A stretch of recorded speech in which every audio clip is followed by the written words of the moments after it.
안녕하세요. JMW의 정우입니다. 오늘의 10분 한작 뷰티 클래스는 새치 커버를 제외하면 미용실에서 가장 많은 고객님들이 요청하시는 붉은기 없는 브라운을 속성이자 편법을 이용해서 빠르고 확실하게 만드는 방법을 알려드리려고 합니다. 지금 화면은 저희 살롱의 약장실인데요. 보시다시피 많은 연모제가 있습니다. 이 많은 연모제들 중에 우리가 붉은기 없는 브라운 시술을 요청을 받았을 때 사용할 수 있는 연모제는 뭐가 있을까요? 만약 여러분들이라면 어떤 연모제를 선택하실 건가요? 고객의 요청과 상담, 모질에 따라서와 같은 그런 교과서적인 내용은 빼고 그냥 정답부터 바로 말씀을 드리자면은 지금 화면에 보이는 7개의 기본 컬러들 중에 주황색과 빨간색 이 두 가지를 제외한 나머지 5가지 컬러 중 아무거나 사용하시면 됩니다. 5가지 컬러의 종류는 이렇습니다. 파란색과 초록색, 노란색과 보라색, 회색 이렇게 5가지인데요. 검은 머리에 전체 염색을 한다거나 남자분들이 주요 대상이 되겠죠. 뿌리 염색을 한다거나 이건 주로 여자분들이 대상이 될 거고요. 절대로 실패할 수가 없습니다. 아무거나 그냥 쓰시면 돼요. 그런데 만약 이렇게 했는데도 시술에 실패했다? 물론 이건 영업적인 멘트가 좀 들어있긴 하지만 진짜로 제품에 어떤 문제가 있을 수 있는 거니까 가까운 JMW 대리점과 상담을 보시길 추천드릴게요.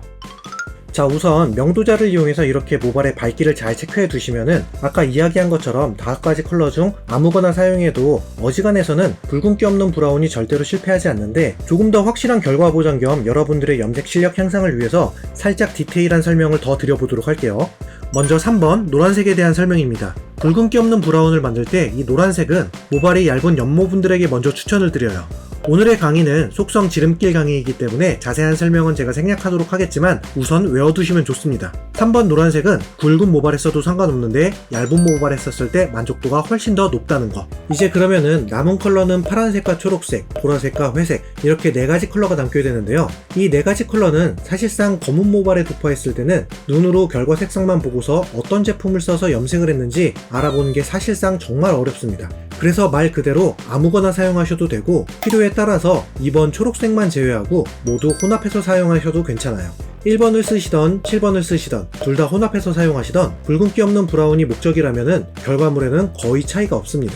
저는 이 중에서 가장 좋아하는 색상은 6번 보라색인데요. 이유는 기본적으로 6번 보라색 색상은 모발에 남은 얼룩을 제거해주는 기능이 있기 때문이에요. 이런 얼룩 방지와 관련한 내용은 10분 한작 뷰티 클래스 보색 샴푸 편에 자세히 나오고 있으니까 필요하신 분들은 한번 시청해보시는 것을 추천드립니다.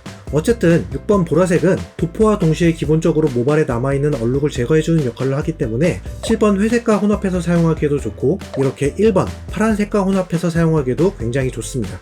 당연히 노란색과 혼합해서 사용하는 것도 나쁘지 않고요. 이 4가지를 모두 혼합해서 사용하는 것도 아주 좋습니다. 단 초록색은 빼주시는 것이 좋아요. 그래서 오늘 시술은 11.6 보라색과 11.7 회색 연모제를 이용해서 시술을 진행할 예정인데요. 오전 10시 10분에 모델이 도착할 예정인데 지금은 약 9시 50분입니다. 붉은기 없는 브라운으로 뿌리 염색하는 것만 정해둔 상태이고 아직 모델의 모발은 확인하지 않은 상태예요. 저는 아직 모델의 모발을 확인하지 않았지만 시술할 때 사용할 제품은 이미 정해놨습니다. 모델을 보지 않아도 어떤 제품으로 시술할지 미리 정할 수가 있어요. 그 정도로 난이도가 낮은 게 이 붉은기 없는 브라운 시술이라는 뜻입니다. 모델이 도착했습니다. 명도자로 모발을 체크해보니 약 10에서 11레벨 정도가 나오네요. 딱 명도만 맞추어서 진행하시면 돼요. 준비해둔 11.6과 11.7을 혼합해서 모발에 도포해줍니다. 연모제가 조금 남았는데요. 남은 연모제에 2배 정도 되는 물을 넣어서 연연장을 해주세요. 연연장에 대한 내용은 10분 한작 뷰티 클래스 새치 염색 초필사기에 상세히 나와 있으니까 자세히 알고 싶은 분들은 영상을 참고해주시면 됩니다.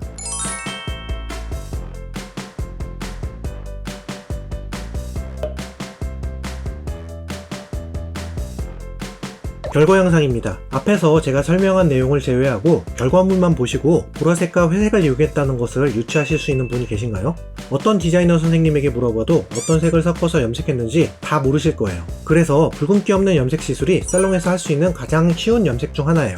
물론 오늘 설명은 제품을 디테일하게 사용하는 방법이 아니라 빠르게 지름길로 가는 방법을 설명한 겁니다. 위에서도 언급한 바와 같이 편법이자 속성으로 결과를 내는 방법을 설명한 것이기 때문에 염색을 정말 디테일하고 세심하게 하고자 한다면 약간의 아쉬움이 있을 수는 있을 거예요. 자, 어쨌든 이렇게 쉽게 하고자 한다면은 가장 쉽게 할 수 있는 게 붉은기 없는 브라운 염색인데, 그럼에도 불구하고 뭔가 어렵고 자꾸만 결과가 불만족스럽다거나 혹은 결과에 자신감이 떨어지신다면은 저희가 올려드리겠습니다. 시술에 대한 자신감. 아래 더보기를 눌러보시면은 10분 한짝 뷰티 클래스에서 다루었던 다양한 교육 내용들을 오프라인 강의로 신청할 수가 있으니까 오프라인 강의를 받아보시는 것도 하나의 방법이 될 수가 있어요. 또 오늘 설명한 내용들과 지난 강의에서 설명한 내용들은 모두 네이버 카페 헤어광장에서 사진과 상세한 설명을 포스팅한 게시물로도 복습이 가능하니까 네이버 카페에서 헤어광장을 검색해 보시거나 아래 링크를 통해서 카페에 가입을 하시면은 정말로 매우 다양한 방법과 시술들을 레시피를 통해서 볼 수가 있습니다. 오늘의 강의는 여기서 마무리하도록 하겠습니다. 감사합니다.